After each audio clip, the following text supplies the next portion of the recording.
direct ne va pas tarder. Ouais, ça va pas tarder. Il y a déjà une personne connectée.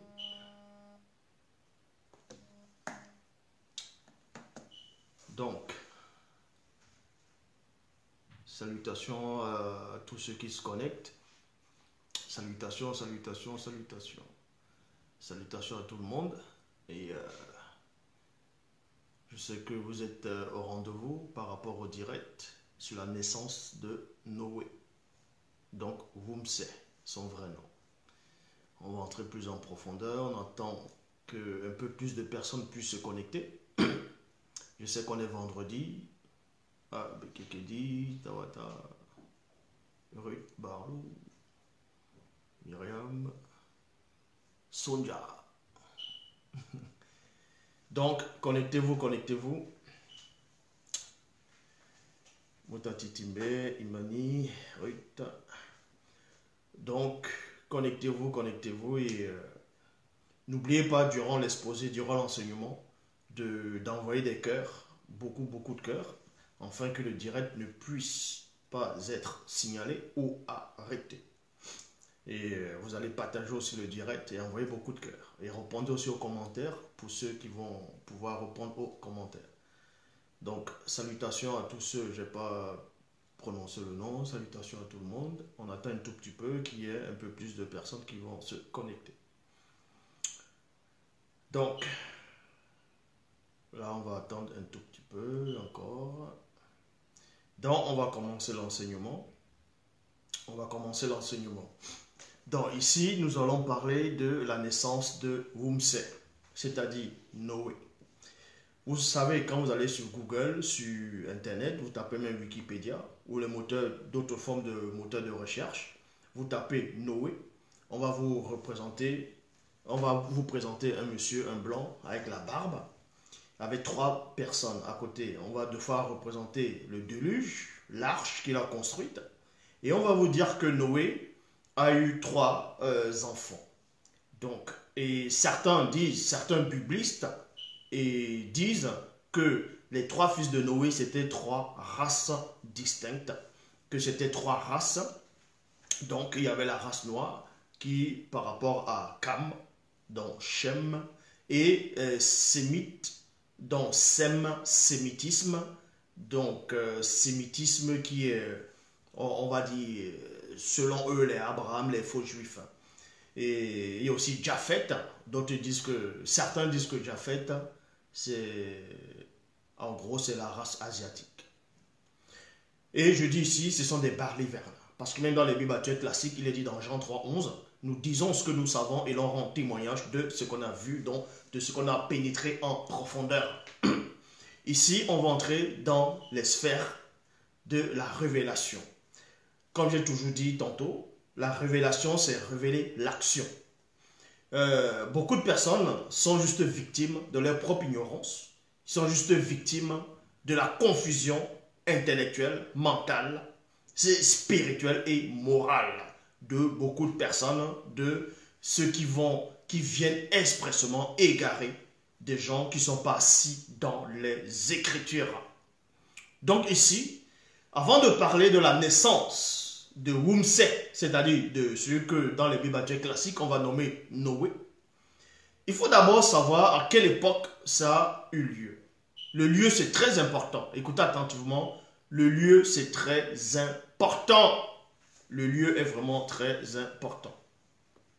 Le lieu est très important. Donc, on va d'abord essayer de déterminer le lieu. Et je vais donner quelques références. Vous pouvez peut-être vérifier aussi les références que je vais donner par rapport au lieu. Parce qu'il n'est pas, comme certaines personnes disent dans des débats, dans des discussions, ils vont dire « Ah, ce que tu dis n'est pas catholique. » Parce que pour eux, catholique, c'est quelque chose qui est saint. Ou bien ta parole n'est pas la parole de l'évangile. Mais l'évangile qui veut dire bonne nouvelle, mais bonne nouvelle par rapport à qui et où on se place pour savoir que ça, c'est une bonne nouvelle ou pas. Un bandit, quand un autre bandit vient parler à un bandit en lui disant « Tiens, il y a un magasin là on doit aller voler dans ce magasin là. On va aller voler dans ce magasin. Et le propriétaire n'est pas là. Mais c'est une bonne nouvelle pour les bandits.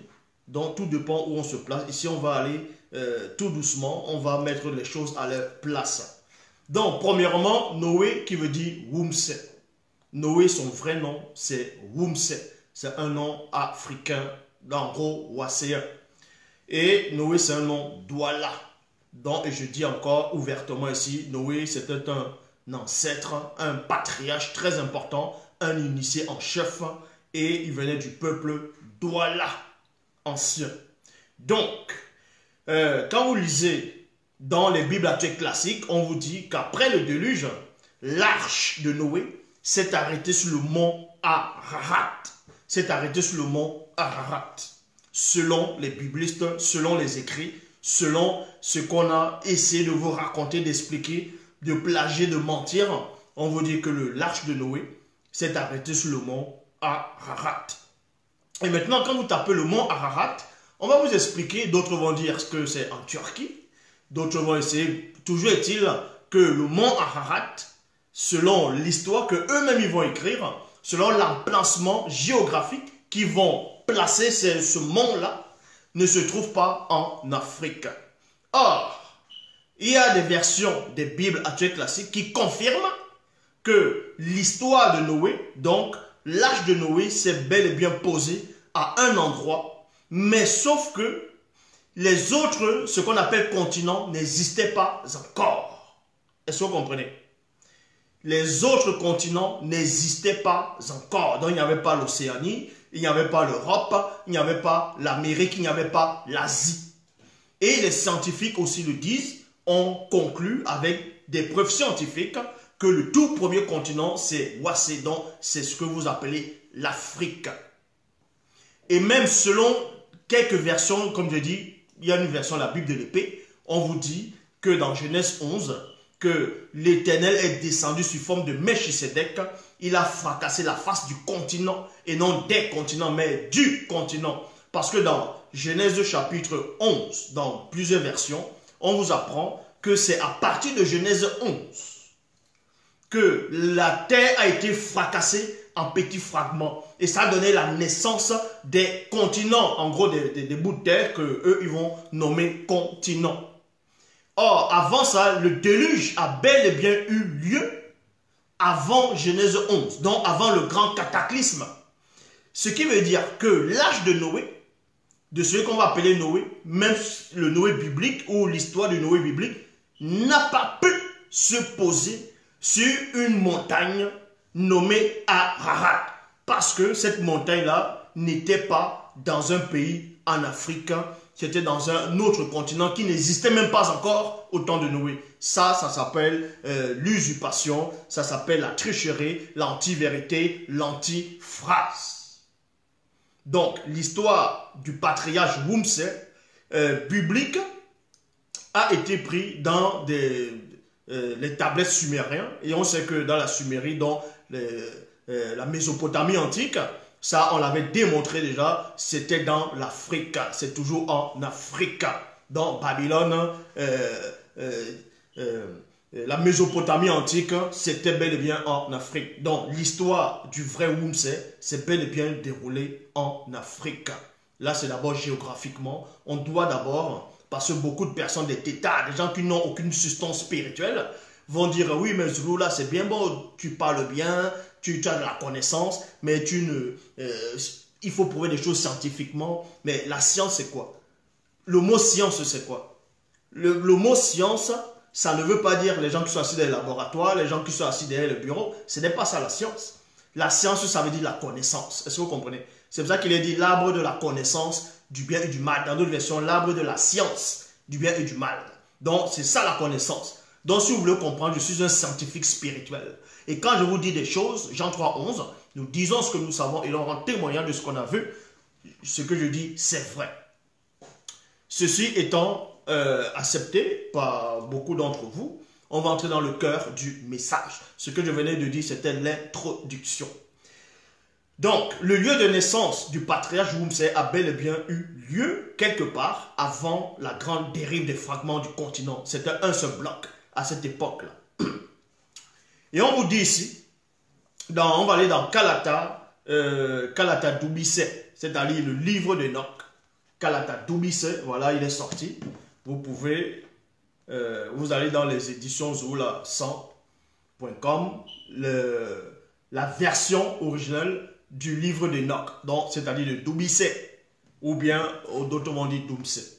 Donc Doubissé, la vraie version du livre d'Enoch, pas les versions, parce que certains vont poser la question de savoir est-ce que la version d'Enoch c'était, est-ce que la vraie version d'Enoch c'est on va dire slave ou bien hébraïque, hébreu ou bien éthiopienne, la version éthiopienne. Non. Puisque Wumse, non, pas Wumse, Doubissé a bel et bien existé avant que l'Éthiopie ne soit là.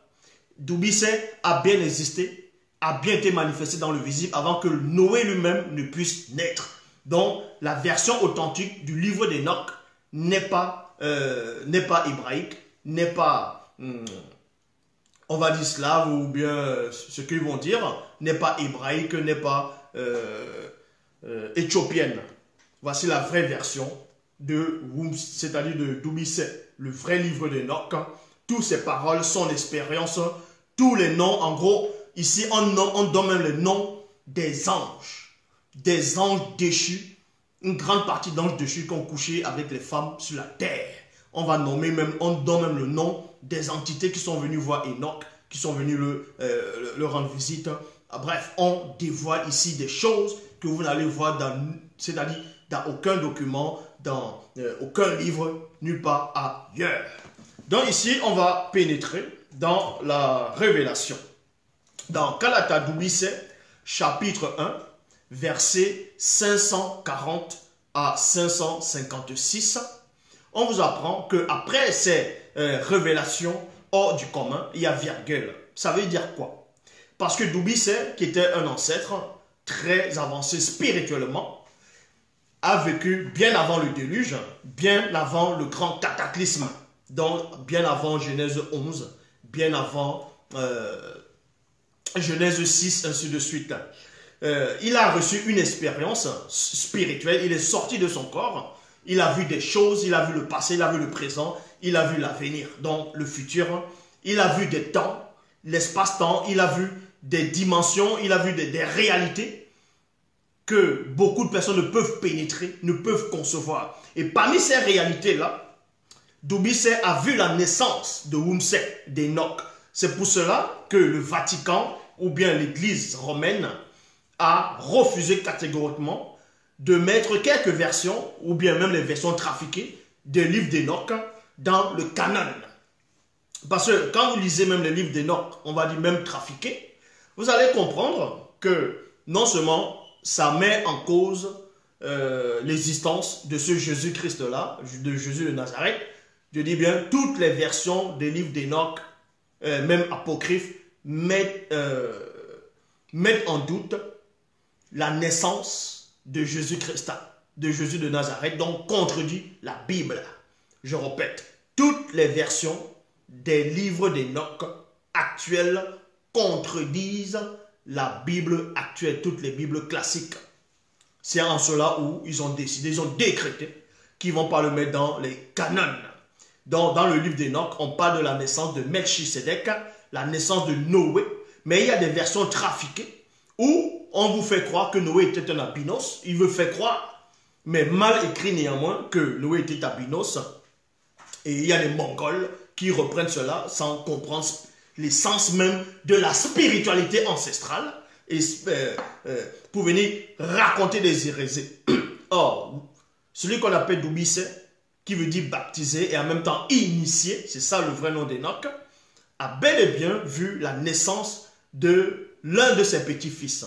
Parce que Wumse, donc qu'on va appeler Enoch, était l'arrière-grand-père de Wumse, donc de Noé. Et il va raconter les circonstances de la naissance de Noé qu'ils ont omis de mettre dans les Bibles actuelles classiques pour que vous ne sachiez pas votre véritable identité. Je répète, dans Kalata Doubissé, dans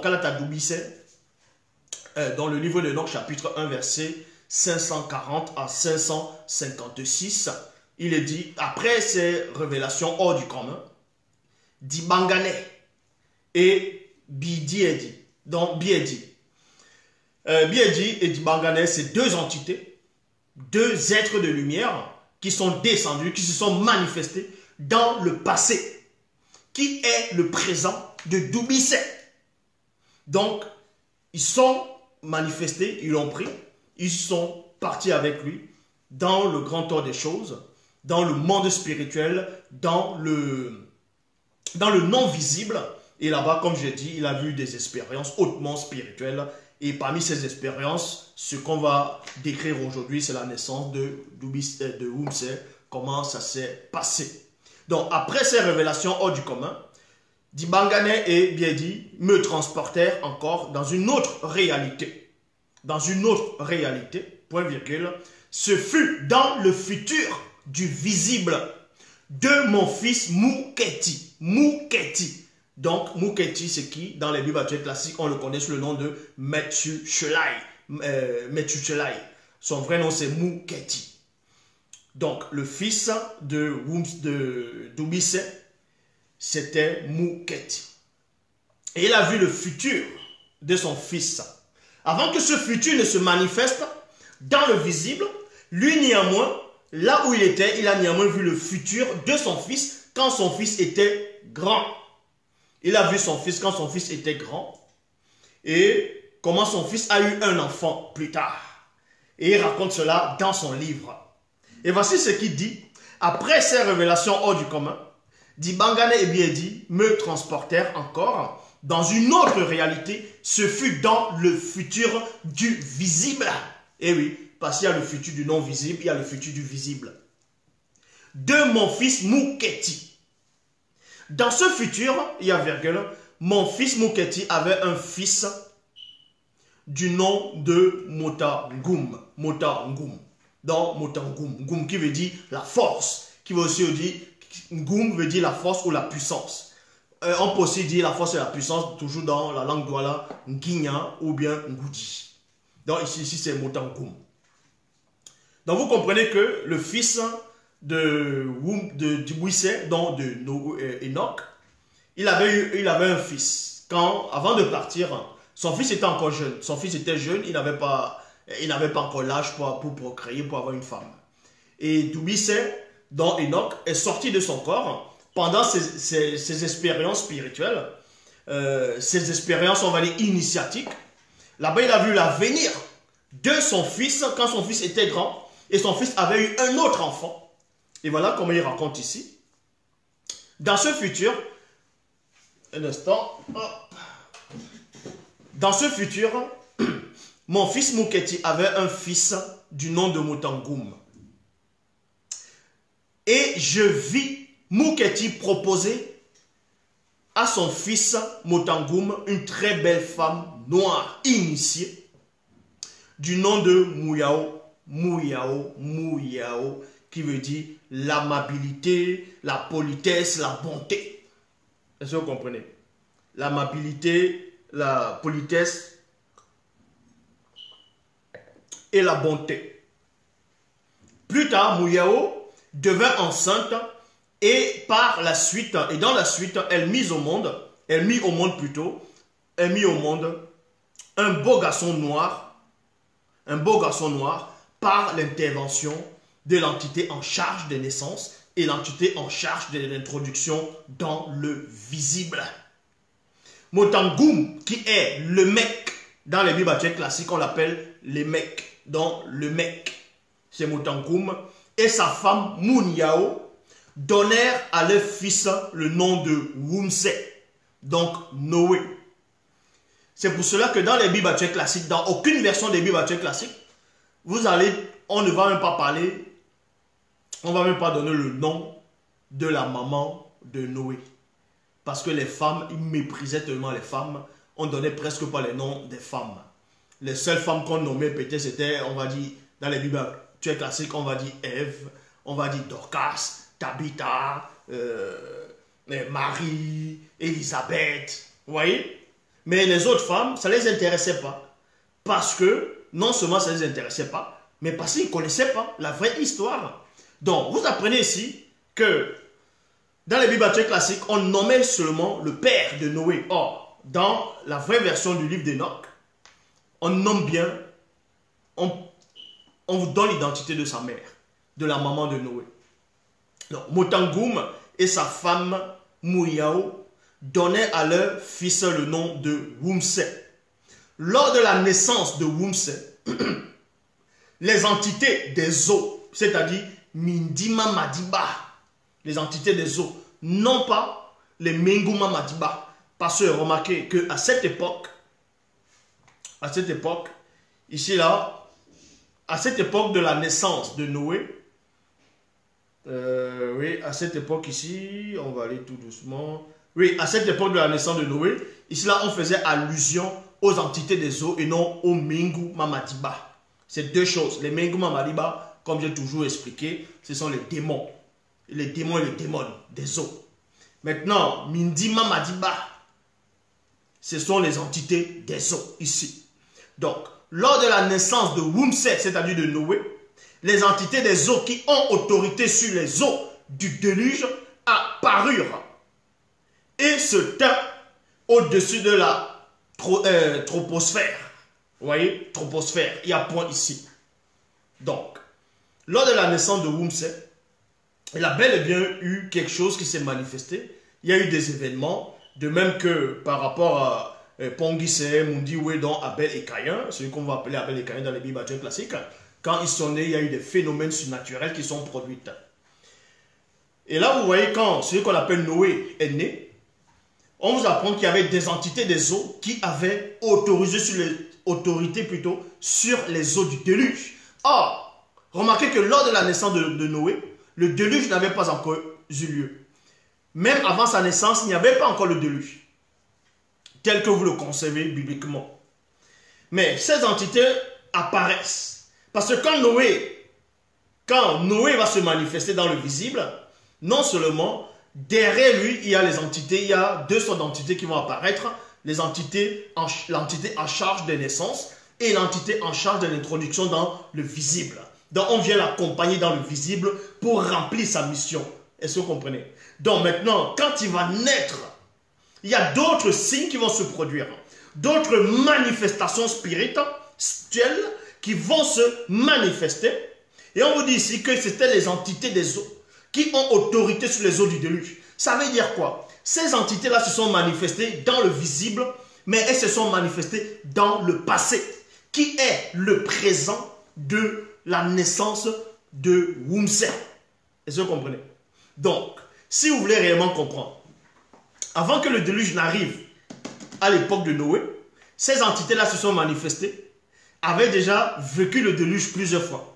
En gros, si vous voulez comprendre, pour les entités des eaux ici, ce déluge avait déjà eu lieu plusieurs fois, je veux dire des milliers de fois, de différentes façons, dans différents plans.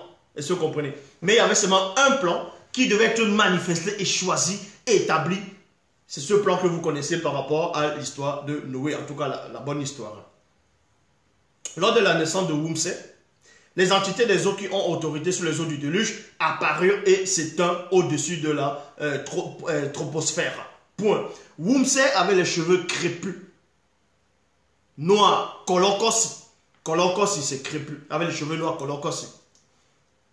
Sur sa tête, point virgule, quand il ouvrit les yeux, virgule, donc, dans l'une des versions des livres d'Enoch, apocryphes, donc douteux, qui étaient mal écrits, mal rédigés, remplis de mensonges, de confusion, de contradictions, on vous dit que quand Noé est né dans ces fausses versions-là, quand Noé a ouvert les yeux, toute la pièce s'illuminait, donc toute la pièce brillait complètement comme si c'était le soleil.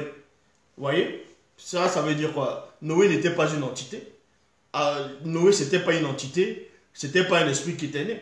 C'était un homme fait de chair, de sang et d'os. Donc, ils ont juste rajouté des choses.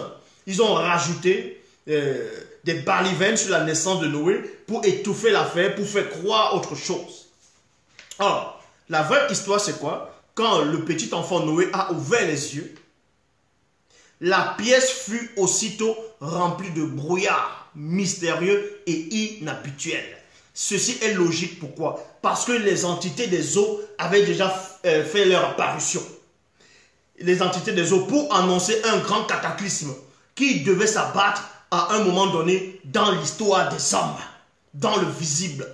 Donc, c'est pour ça que lors de la naissance de Wumse, de Noé, quand il a ouvert les yeux, la pièce était remplie de brouillard mystérieux et inattendu. Et ce brouillard-là, c'était la manifestation physique du déluge qui devait se manifester. Du déluge qui devait s'abattre dans le monde des mortels. Et on vous dit ici, alors, Mutangoum, c'est-à-dire le mec, son père et sa mère Mouyao furent saisis de stupéfaction. Aussitôt, Mutangoum alla voir Mouketi. Donc, Mutangoum qui est le père de Noé. Mutangoum est le père de Noé, c'est-à-dire le mec. Alors Mutangoum, virgule, son père et sa mère Mouyao, quand ils ont vu cela, ils ont été saisis de peur, de stupéfaction. Et aussitôt, Mutangoum, qui est le père de Noé, est allé voir Mouketi, donc son propre père, qui est le grand-père de Noé, dont le grand-père de Noé, qui est Mathushelaï, et Mathushelaï qui était le fils de Doubissé, donc d'Enoch. Vous voyez, d'Enoch. Ce qui veut dire que Noé est le petit-fils et l'arrière-petit-fils d'Enoch.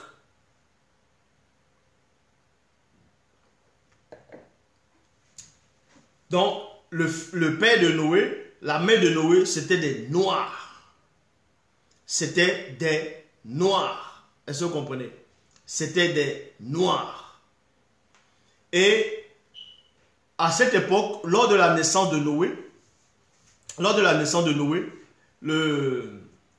il n'y avait pas encore comment on appelle ça? Il n'y avait pas encore la grande hybridation. C'est-à-dire les autres races, que ce soit blanches ou sans mêlée, n'étaient pas encore sur la terre. Voilà ce qu'ils vous ont caché. Ils ont fait croire que Noé c'était un albinos. Et ils vont décider que Enoch c'était un blanc. Ils vont tout changer. Alors qu'eux-mêmes, ils savent que selon même la géographie, ça les rattrape. Selon même l'histoire, les fouilles archéologiques même démontrent le contraire. Qu'à cette époque, le mont Ararat, c'est-à-dire le continent de l'Europe, n'existait pas. C'était un seul blanc. Donc, Mutangoum, qui est le père de Noé, donc qui est le mec, et sa femme, Mouyao, furent saisis de stupéfaction. Aussitôt, Mutangoum alla voir Mouketi, qui est son propre père, et l'informa de tout ce qui était arrivé. Mutangoum dit à Mouketi, son père, mon père, je pressens en mon esprit que cette manifestation mystérieuse serait un signe d'un grand désastre. Qu'un grand désastre plutôt va s'abattre sur la terre. Parce que c'était des initiés, c'était des gens qui avaient un esprit de discernement très élevé, c'était des gens qui avaient percé ce que vous ne pouvez percer. Ce que ceux qui se disent pasteur, révérend, bishop, apôtre, diacre, prophétesse, qui n'ont aucune connaissance, aucune substance, ne peuvent pénétrer. Donc les ancêtres ici, les patriarches, pouvaient discerner l'aspect, pouvaient savoir que quelque chose va se manifester, quelque chose d'inhabituel. Donc, le père de Noé dit à son propre père que non, l'affaire-ci, mon père, je pressens en mon esprit et non dans mon corps et non dans mon âme. C'est l'esprit, parce que c'était des gens qui étaient avancés spirituellement et ils vivaient spirituellement. Je pressens en mon esprit que cette manifestation mystérieuse serait un signe d'un grand désastre qui va s'abattre sur la terre. Il y a point. Alors Mouketi répondit à son fils Mutangoum. Donc Mouketi maintenant, qui est le fils de Doubissé, c'est-à-dire d'Enoch, va dire maintenant à son fils, à lui.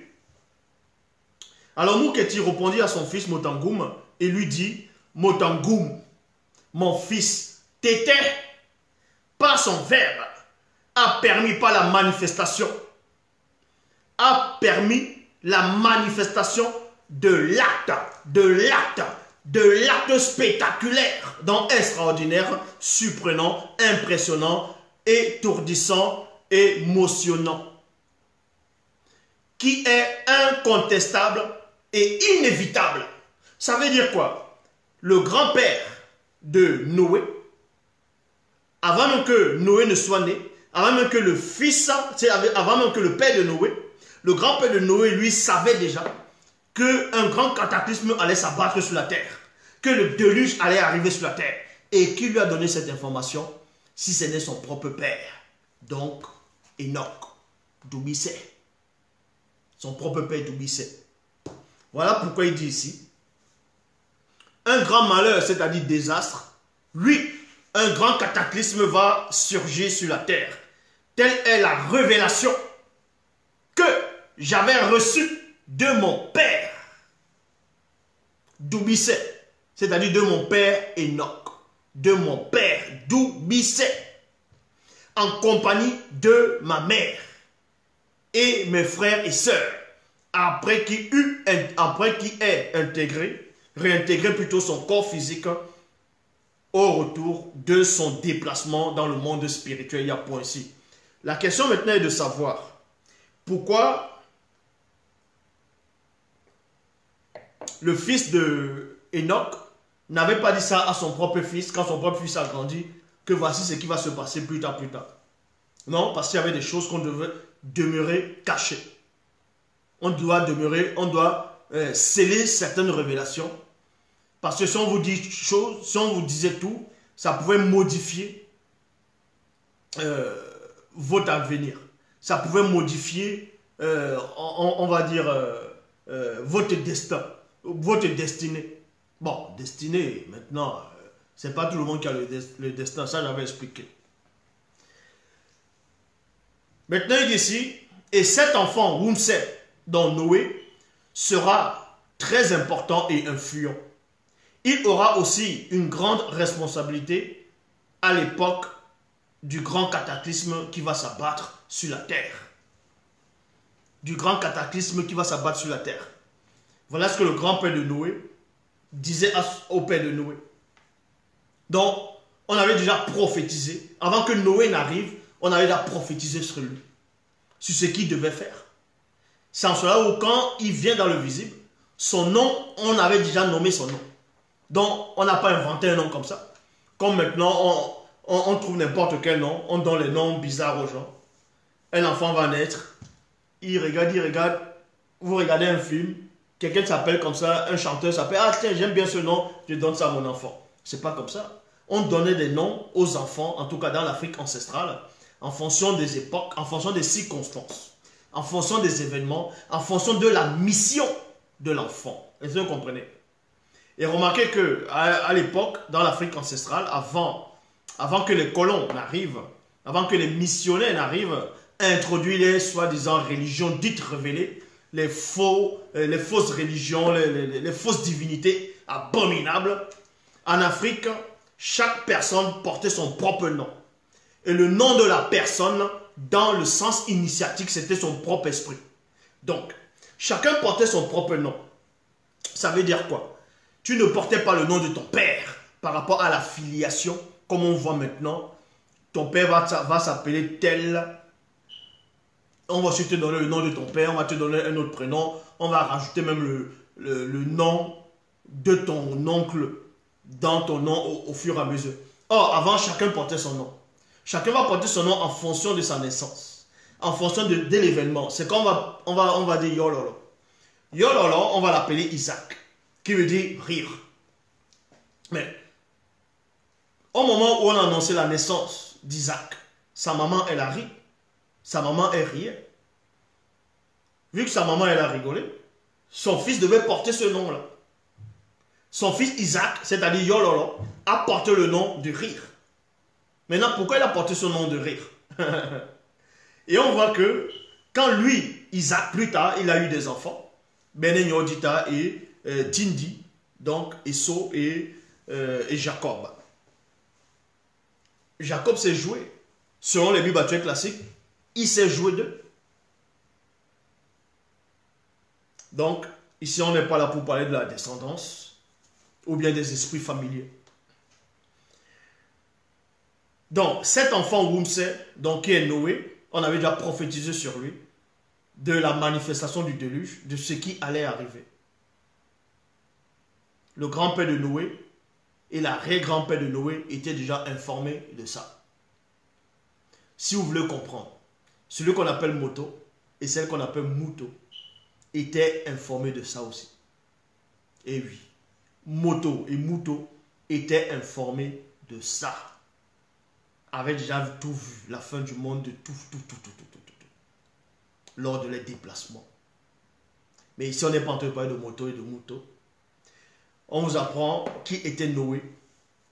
Parce que quand on tape Noé, on le représente de différentes manières. On va parler de ses fils, on va dire la malédiction de Cham, de Cam, de Canaan. Et les gens ne comprennent pas. Eux aussi se fâchent. Ils disent, ils ne comprennent pas, vous acceptez des balivernes.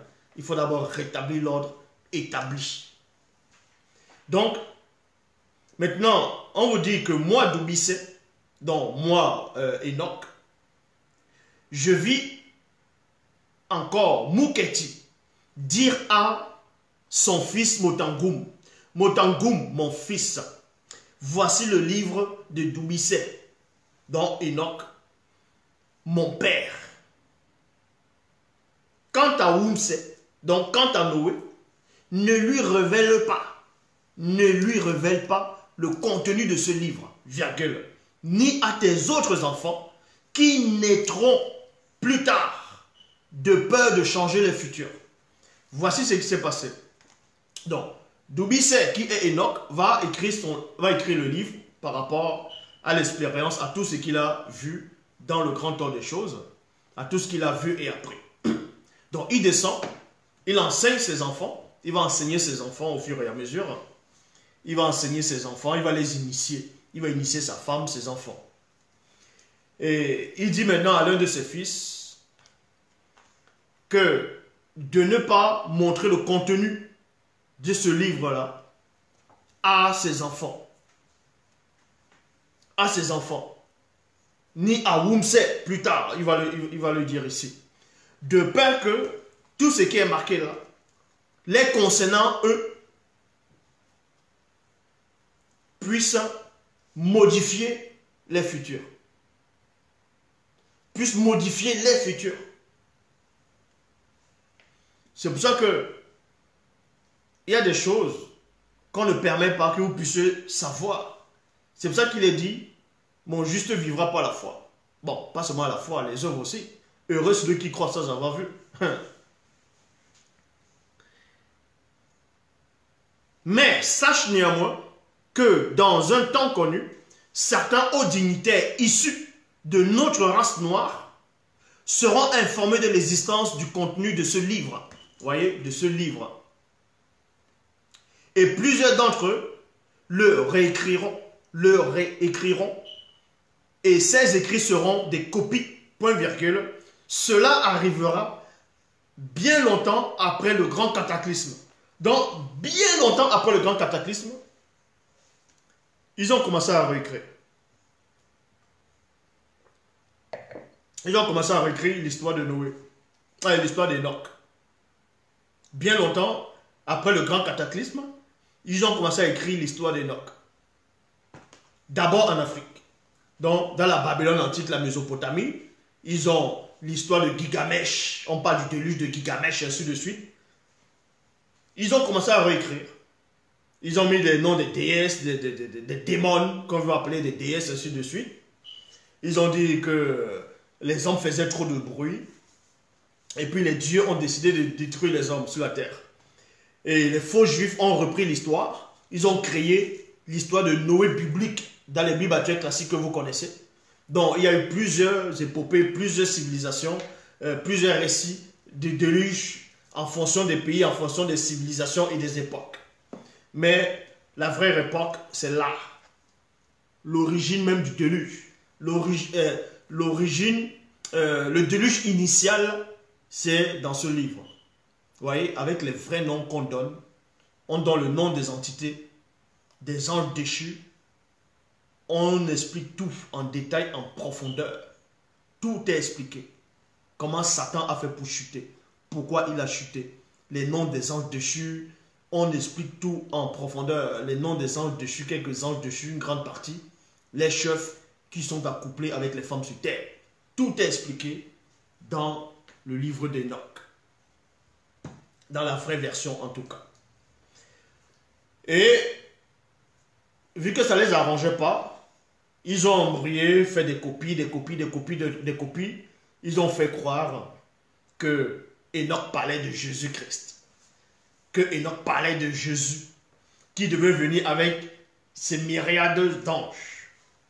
Et on va reprendre ça dans le livre de Jude, dans les Bibles actuelles classiques, où on dit, c'est aussi eux qu'Enoch a prophétisé à ces termes, que Enoch a prophétisé sur Jésus-Christ. Alors que quand vous lisez toutes les versions des livres d'Enoch, ça contredit même la Bible. Toutes les versions des livres d'Enoch contredisent la Bible. Est-ce que vous comprenez? Je répète, toutes les versions du livre d'Enoch contredisent les Bibles actuelles classiques. Or, la version authentique, initiale, originelle d'Enoch, du livre d'Enoch, ne contredit nullement Bible. Ça ne contredit pas Bible. Puisque c'est le même esprit, le même maudit qui a inspiré l'expérience, ce que Dubuisset a écrit. C'est le même esprit. Vous voyez? C'est le même esprit. Donc, il arrivera aussi bien longtemps qu'après le grand cataclysme que plusieurs blancs et sans mêlés mettront la main sur les copies du livre de Dubuisset, donc Kalata Dubuisset, modifieront ses écrits et prophéties et changeront les noms et couleurs, ainsi que les mots, langage, lieu de naissance. C'est ce qu'on voit. C'est ce qu'on voit dans les livres d'Enoch. Voilà. Parce que le vrai Enoch, lui, il avait déjà prophétisé. Dubuisset, je veux dire, des centaines de millions d'années, il avait déjà prophétisé. Et sa prophétie est tellement précise que vous allez voir l'une de ces prophéties, en direct, ici, là. Je vais lire, vous allez voir sa prophétie en direct. Et pour finir, ils y introduiront des contradictions, des erreurs et des écrits inventés. Des écrits inventés. Mais quand sera venu, voilà ce que Dubuisset raconte. Moi, Dubuisset raconte ça dans son livre, mais c'est son fils, à Dubuisset, qui donnait cette prophétie à son fils, donc au petit-fils d'Enoch. Mais sauf que c'est Enoch qui avait dit ça à son fils. Donc ce que son fils dit, c'est Enoch lui-même qui disait ça.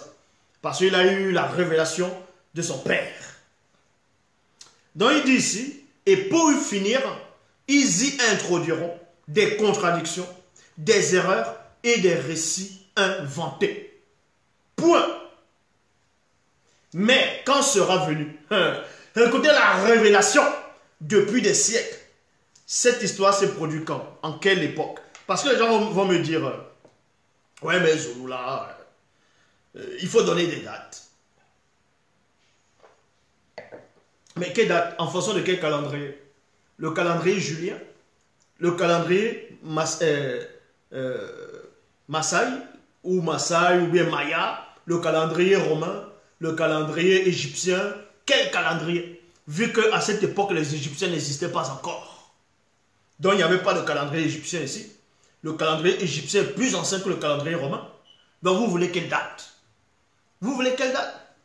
Si on vous donne un chiffre, vous n'allez même pas connaître ce chiffre-là. Mais toujours est-il que cette histoire s'est produite bien avant le grand cataclysme. Bien avant le grand cataclysme. Donc, avant le fragment des dérives des continents. Et maintenant, quand vous allez taper fragment des dérives des continents, ils vont vous dire qu'il y a peut-être 250 millions d'années, tout ça là, et que l'homme n'était pas sur Terre, c'était des dinosaures ou bien des monstres marins. Vous voyez, ça c'est le mensonge. Ça c'est le mensonge. Dans cette histoire s'est déroulée les civilisations telles que vous connaissez.